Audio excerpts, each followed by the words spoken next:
Fala galerinha, belezeira? Sejam bem-vindos ao canal e no vídeo de hoje a gente vai dar uma olhadinha em como instalar o LibreOffice no Linux. Eu sei que eu já demonstrei esse procedimento em vários vídeos, principalmente naqueles do o que fazer após instalar o Ubuntu e seus vários flavors, mas esse vídeo aqui tem uma pitada especial. Eu vou demonstrar 6 formas diferentes de se instalar o LibreOffice no Linux, principalmente no Ubuntu, na verdade. E também esse procedimento pode ser válido para vários outros aplicativos. Chega mais então, vamos conferir.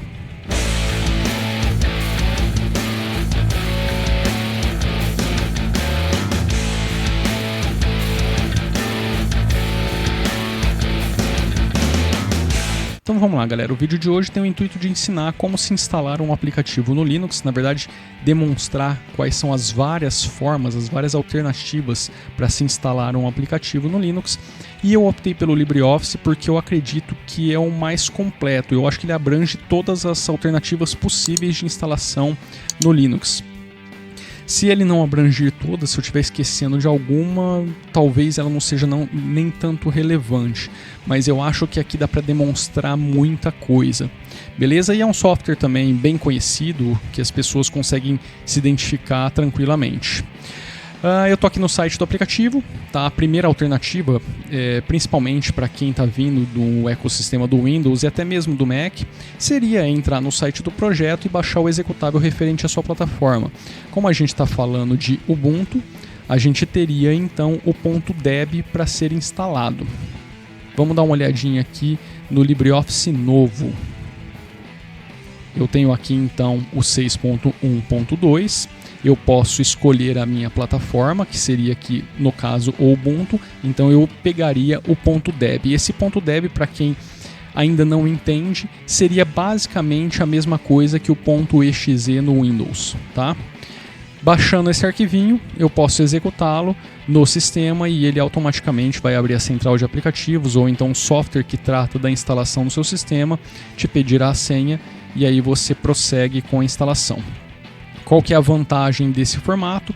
É que você possivelmente poderá baixar a última versão disponível no canal, no site, né, do aplicativo, do desenvolvedor. A grande desvantagem é que ele possivelmente não se atualizará automaticamente, a não ser que no mecanismo de instalação exista a inclusão de um canal de software no seu gestor de pacotes e aí você vai começar a receber as atualizações a partir dele. E também você pode ter aí um problema de conflito de dependência.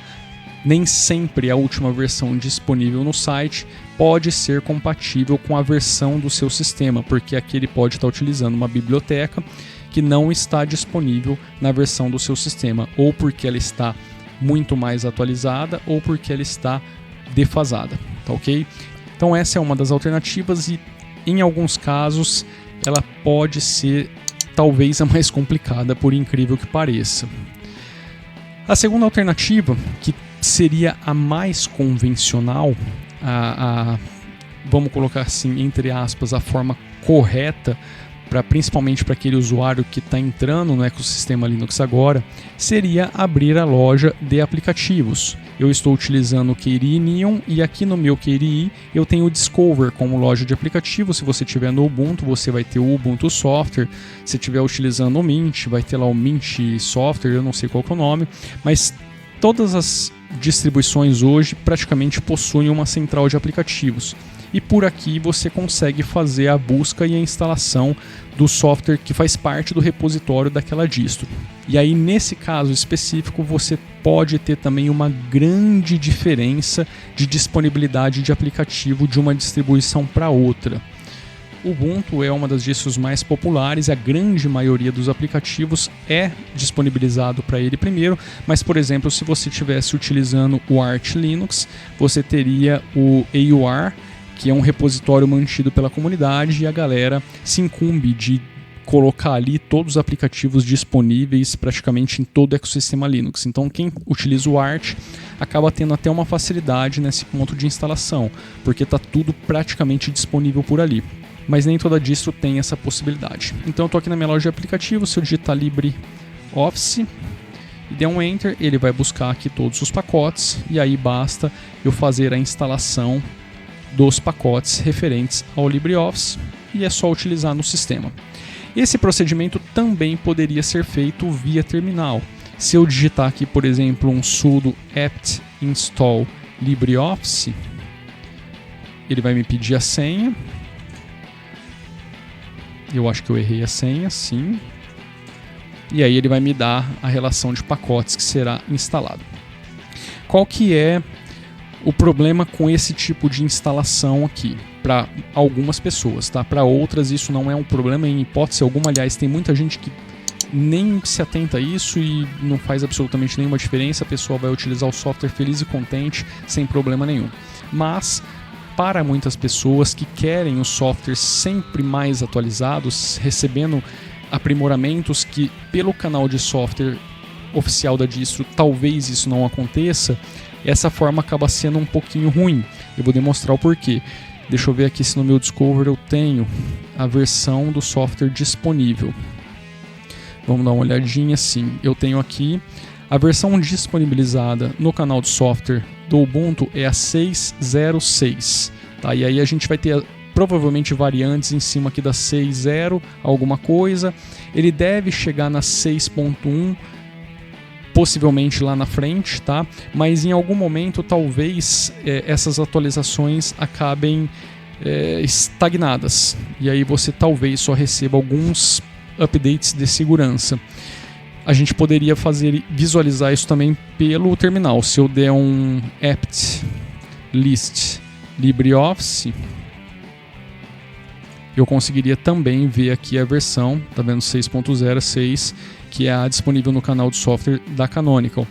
Olhando aqui pelo site, a gente já viu, quando eu clico em LibreOffice novo, que estamos na versão 6.1.2. Só que talvez o time lá da Canonical não considere essa versão como a mais estável possível, então eles lançaram o Ubuntu com a versão mais estável para aquele momento. E aí como que você consegue ter essa versão aqui? Aí a gente começa a ter outras alternativas de empacotamento.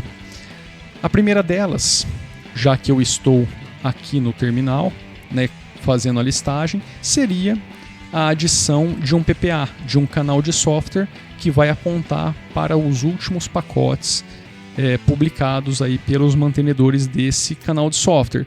E aqui a gente já consegue ver, por exemplo, que o LibreOffice está na versão 6.1.2 RC1, ou seja, basicamente a mesma que está sendo distribuída aqui, ok?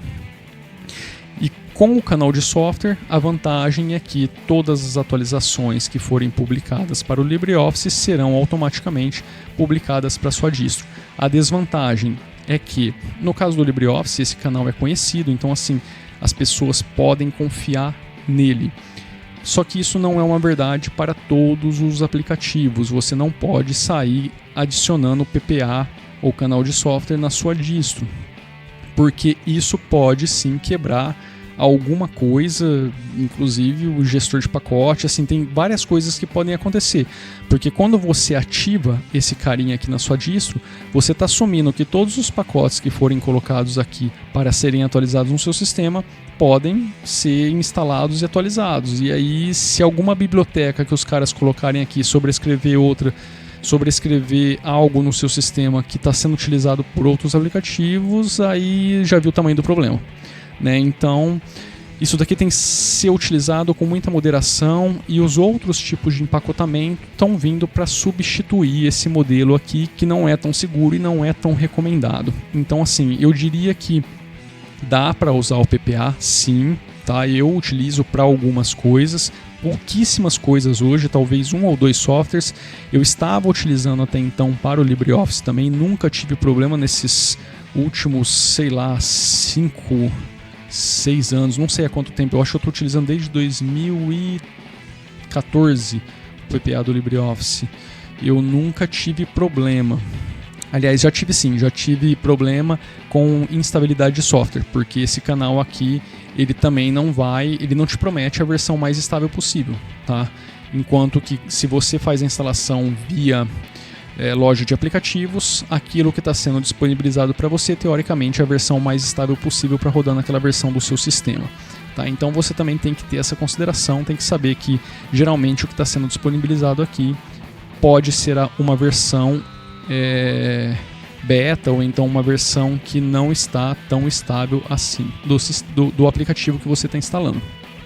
E reforçando, isso tem que ser feito com muita moderação, porque pode sim quebrar algumas coisas no seu sistema, ou então instalar algum aplicativo que você não está vendo e não desejaria que fosse instalado no seu sistema, ok? E a forma de você adicionar um PPA no seu Ubuntu é muito simples. Geralmente o site no Launchpad já te dá o comando, basta você copiar. A gente tem aqui, ó, o comandinho, basta você copiar isso aqui, colar no terminal, e quando você der um sudo update, você vai ver que os pacotes disponíveis para o seu LibreOffice estarão atualizados. Quer ver? Eu vou fazer o teste aqui para vocês darem uma olhadinha.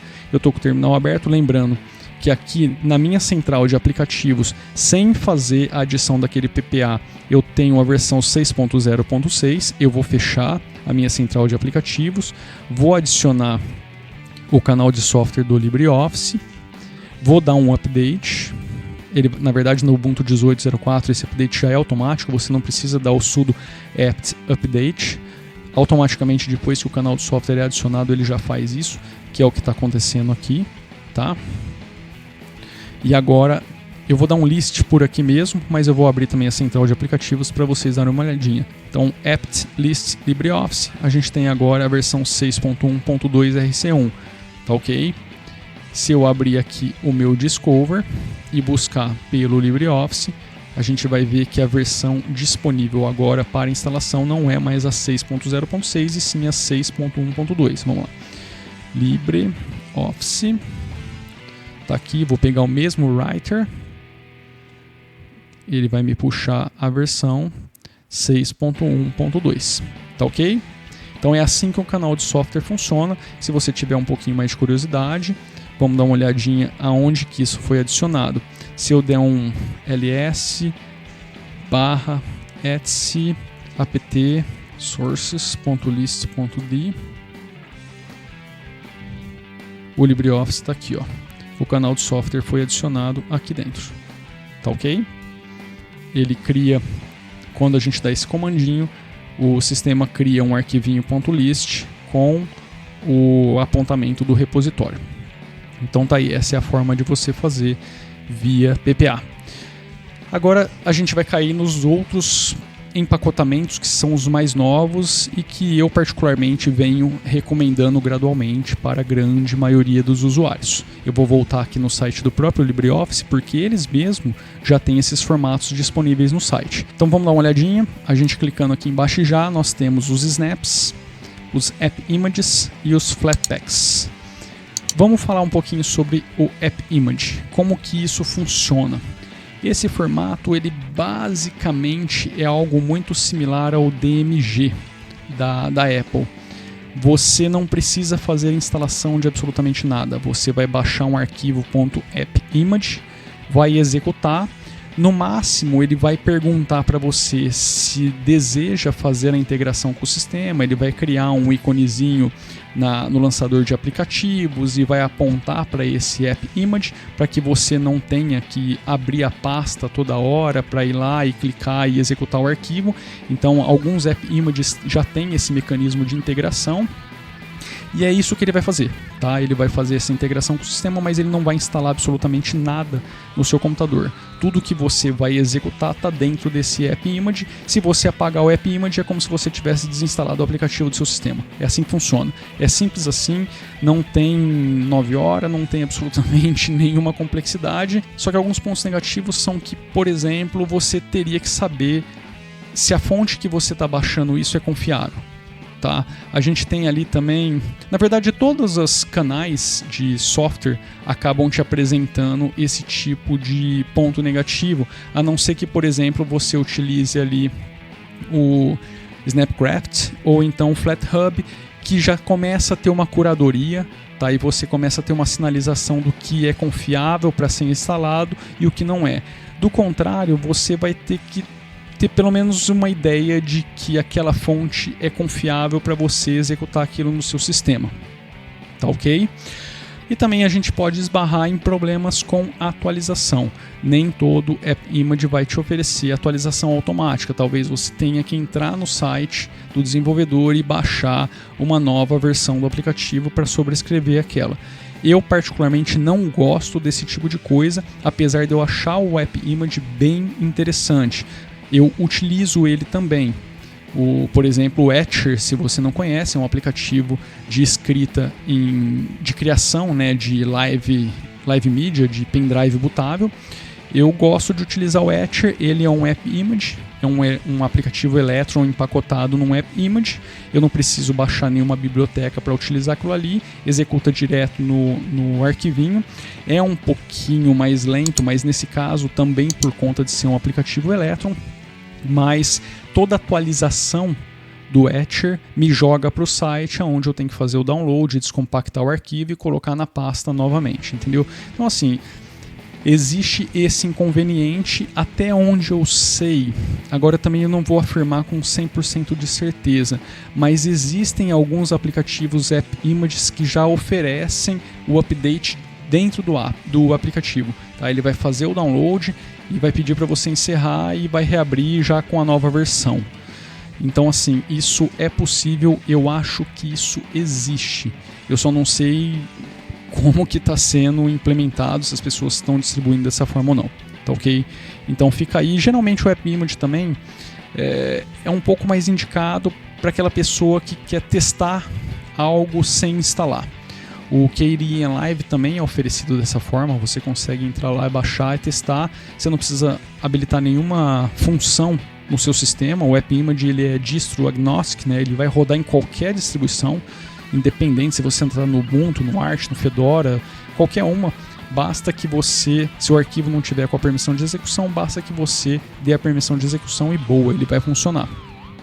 Então assim, essa é uma das grandes vantagens. Então se você quiser testar alguma coisa em qualquer distro, em qualquer computador, basta baixar o AppImage e testar. Não é todo mundo que oferece dessa forma, mas quem oferece te dá essa facilidade aí para fazer esse tipo de coisa, tá ok?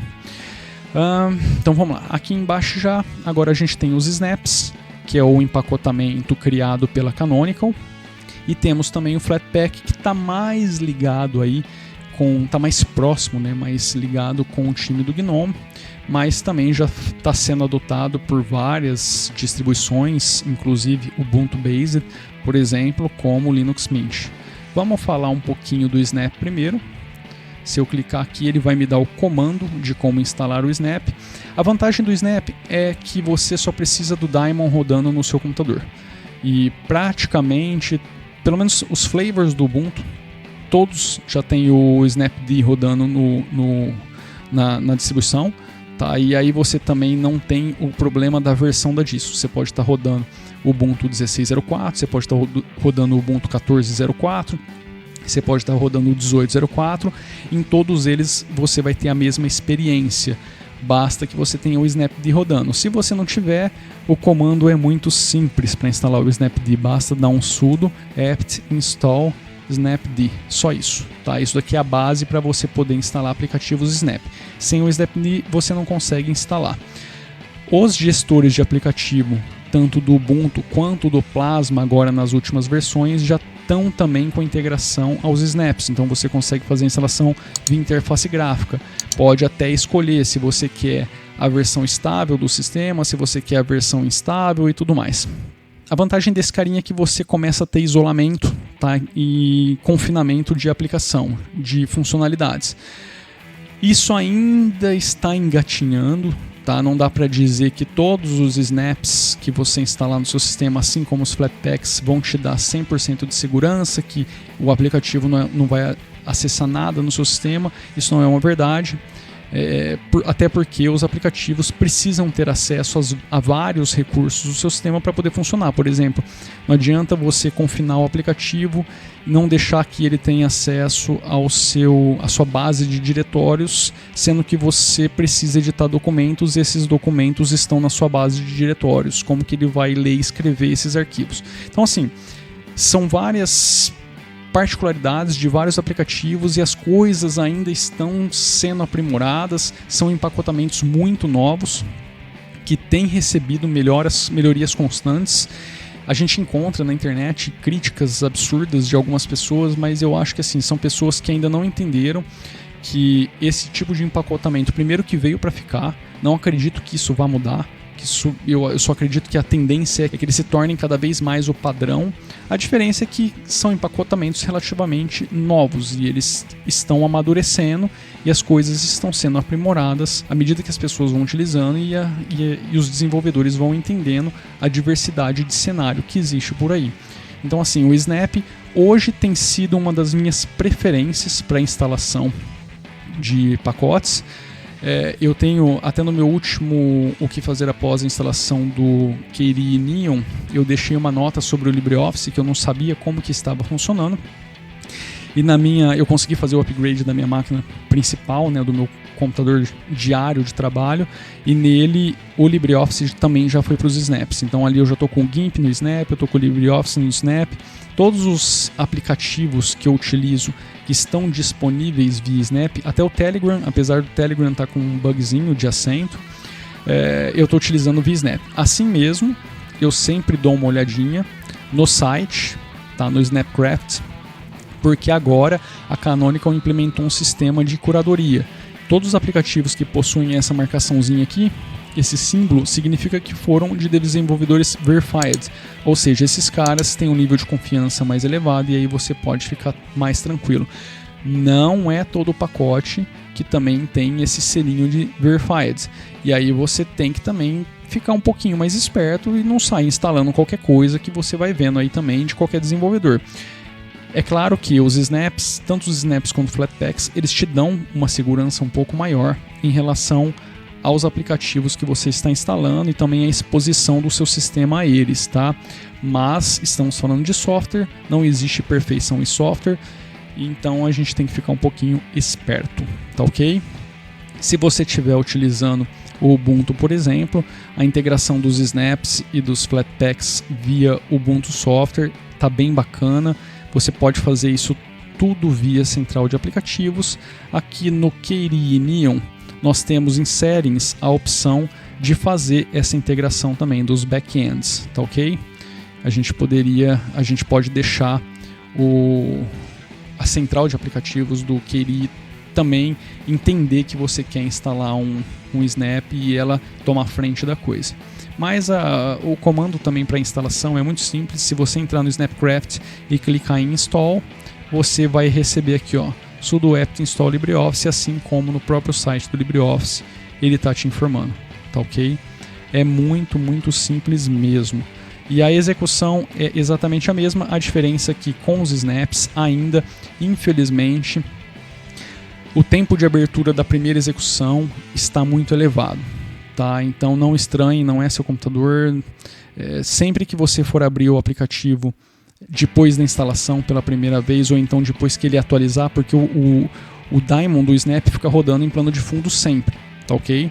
Sempre que tiver uma atualização do aplicativo, ele não vai te perguntar, ele simplesmente vai fazer o download, sobrescrever a versão anterior, e aí quando você for abrir o aplicativo e isso tiver acontecido, então ele também tende a demorar um pouco mais para abrir no seu sistema. Ok? Então essa é uma pequena desvantagem. E a outra desvantagem que você pode encontrar com o Snap também é que o tema pode não ficar conversando 100% com o tema da sua distro.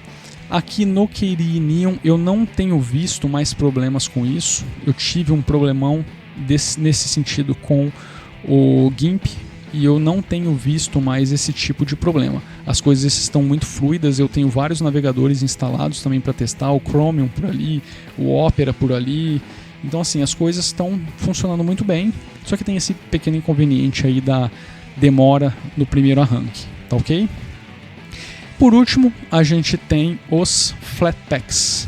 Eu estou com o site do FlatHub, que é o, vamos colocar assim, o repositório mais conhecido. A diferença do Flatpak é que você não precisa publicar a sua aplicação em um repositório centralizado e único, como é o caso dos Snaps.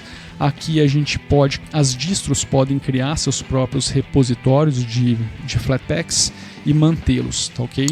O FlatHub é um repositório de Flatpak, então aqui a gente já começa a ver uma das principais diferenças, que seria basicamente como se a gente estivesse adicionando um PPA no seu sistema, só que de Flatpaks, tá ok? Você precisa habilitar sim esse canal de software no seu sistema. Além disso, o problema do Flatpak, na minha opinião, é que ele vai baixar uma estrutura base para que aquele Flatpak rode no seu sistema. Suponhamos que o LibreOffice precise, sei lá, da base 3.22 ali do GNOME com GTK para rodar. Ele vai baixar provavelmente aí uns 400, 500 MB para que o software LibreOffice possa ser instalado.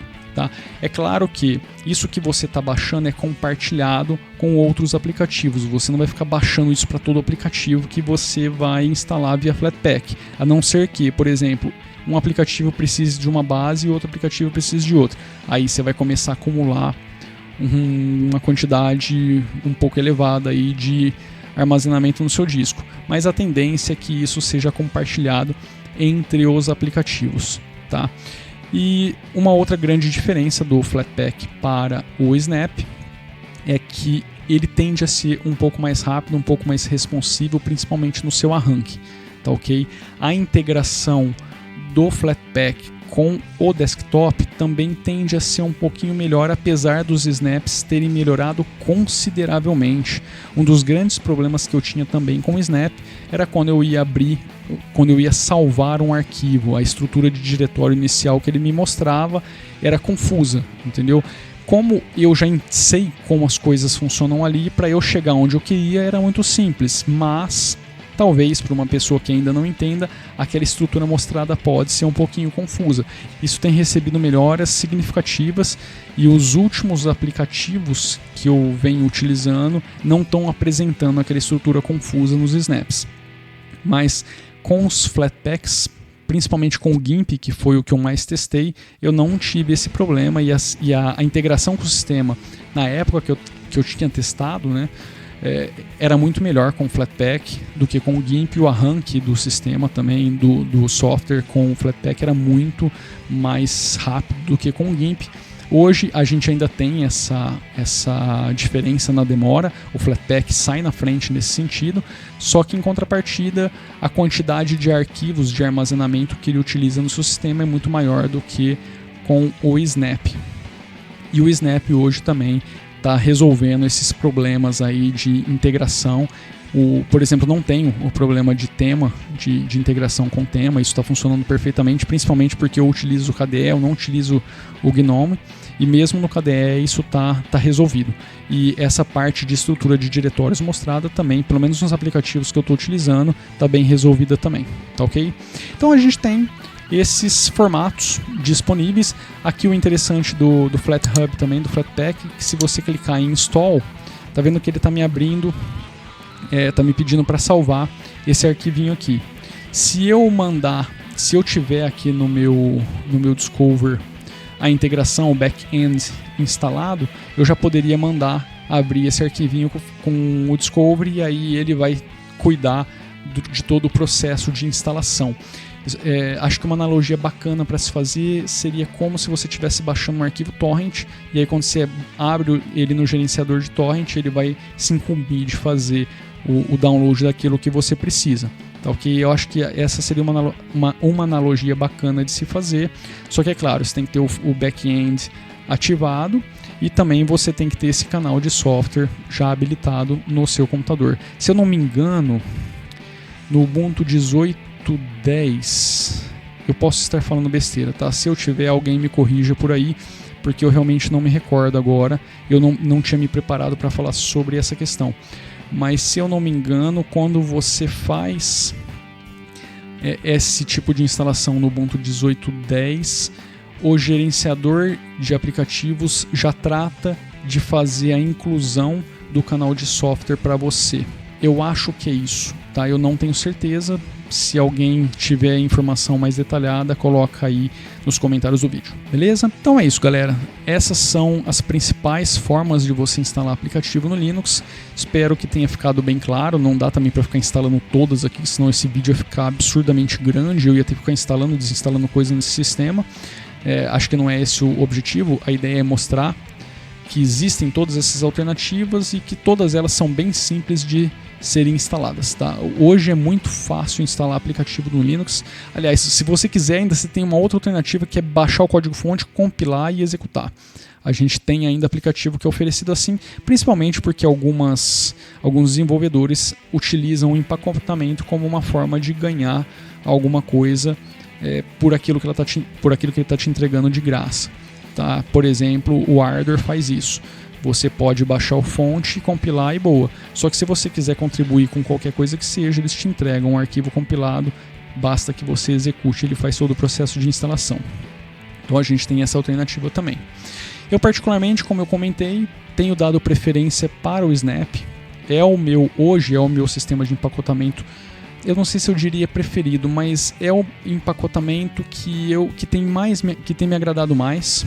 E eu acho que a Canonical também está fazendo um trabalho muito bacana de tentar trazer os grandes nomes do mercado para dentro da plataforma, está facilitando a forma deles distribuírem os seus aplicativos dentro do Linux, e isso é muito importante, principalmente para quem quer ter acesso a aplicativos que antes não estavam presentes na plataforma, e a Canonical tem feito isso de uma forma bem bacana. A gente já vê nomes aqui como o Spotify, o Skype, o Slack, o Discord, Visual Studio. Então assim, a gente está com uma série de aplicativos dos carinhas mainstream ali entrando na plataforma, né, da Canonical, na forma de distribuição. E o bacana é que assim, isso daqui não está fechado ao Ubuntu.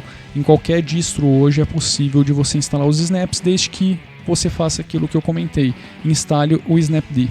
Cada distro tem um sistema de gerenciamento de pacote diferente, mas todos os sistemas de gerenciamento de pacote vão te possibilitar a instalação de Snapd. E é muito simples, é sudo apt install snapd, ou então o que a sua distro te oferecer, e aí o comando para instalação é o mesmo em todas, é o sudo snap install, o que você precisa instalar. Beleza? Então é isso, galera. Espero que vocês tenham gostado desse vídeo, espero que ele tenha ajudado. Eu vou ficando por aqui, nos vemos no próximo, um grande abraço e fui!